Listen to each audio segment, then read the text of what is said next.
तर एक मोठी बातमी नाशिक जिल्ह्यातील मालेगाव मनमाड नंतर आता सटाण्यात 9 वर्षीय अल्पवयीन बालिकेवर एका 75 वर्षीय नामदेव गुंजाळ या संशयित आरोपीनं लैंगिक अत्याचार केल्याची घटना घडलेली आहे।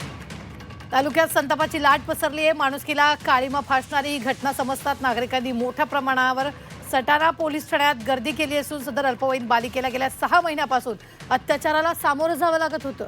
या चिमुकलीला पैसे चॉकलेट असं आमिष दाखवत एका जागेवर नेत या संशयित आरोपीनं वारंवार तिच्यावर अत्याचार केला असं फिर्यादीनं नमूद केलेलं आहे। या आरोपीला तात्काळ अटक केली आहे। त्याच्या विरोधात सटाणा पोलीस स्टेशनमध्ये पोस्कोसह इतर कलमांतर्गत गुन्हा नोंदवण्यात आला।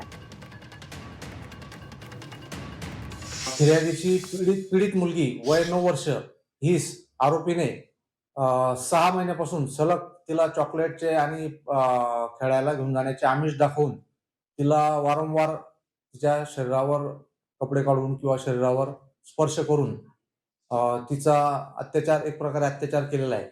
सदरची घटना ही आज रोजी उघडकीस आल्याने वरील प्रमाणे गुन्हा दाखल केलेला आहे आणि गुन्ह्याचा तपास सुरू केलेला आहे। गुन्ह्यामध्ये संशयित आरोपी 75 वर्षाचे जे आहेत त्यांना ताब्यात घेण्यात आलेले आहे